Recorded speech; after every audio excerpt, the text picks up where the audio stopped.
بسم اللہ الرحمن الرحیم۔ السلام علیکم، میں ہوں فیضان رشید اور آپ دیکھ رہے ہیں فیضان وائس چینل۔ دوستو، یونان کے ایک مصور نے تصویر بنائی۔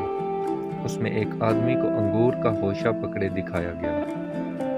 اس نے تصویر کو بازار میں ایک جگہ لٹکا دیا۔ ہر کوئی تصویر کو دیکھتا اور اس کی تعریف کرتا۔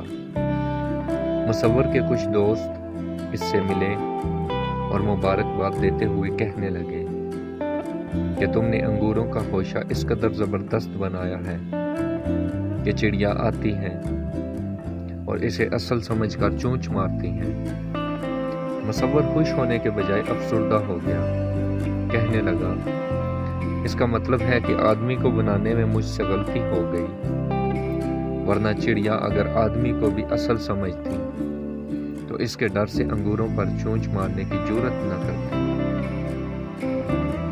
مصور نے وہ تصویر اتاری اور ایک دوسری تصویر بنائی۔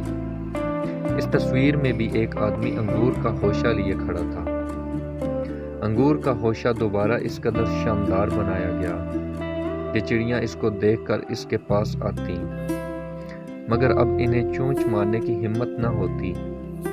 جو آدمی انگور کا ہوشہ لیے ہوئے تھا، اس کی آنکھوں میں اس قدر غصہ بھرا تھا کہ چڑیاں اسے دیکھتے ہی ڈر کر اڑ جاتی۔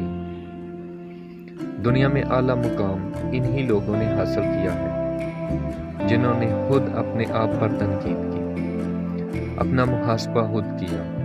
ویسے بھی جب دوسرا تنقید کرتا ہے، نقص نکالتا ہے، تو انسان رد عمل کا شکار ہو جاتا ہے۔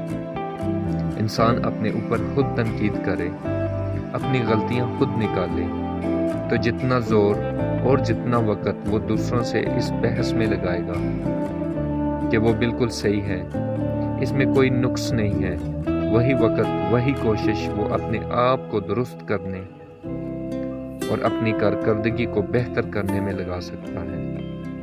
قرآن کی یہ بات کس قدر حقیقت پر مبنی ہے کہ کامیاب ہو گیا وہ جس نے اپنے آپ کو ہر اعتبار سے پاک کیا۔ دوستو، امید ہے آپ کو یہ کہانی بہت پسند آئی ہوگی۔ اگر آپ کو یہ ویڈیو اچھی لگے تو لائک، کمنٹ اور سبسکرائب ضرور کیجیے گا۔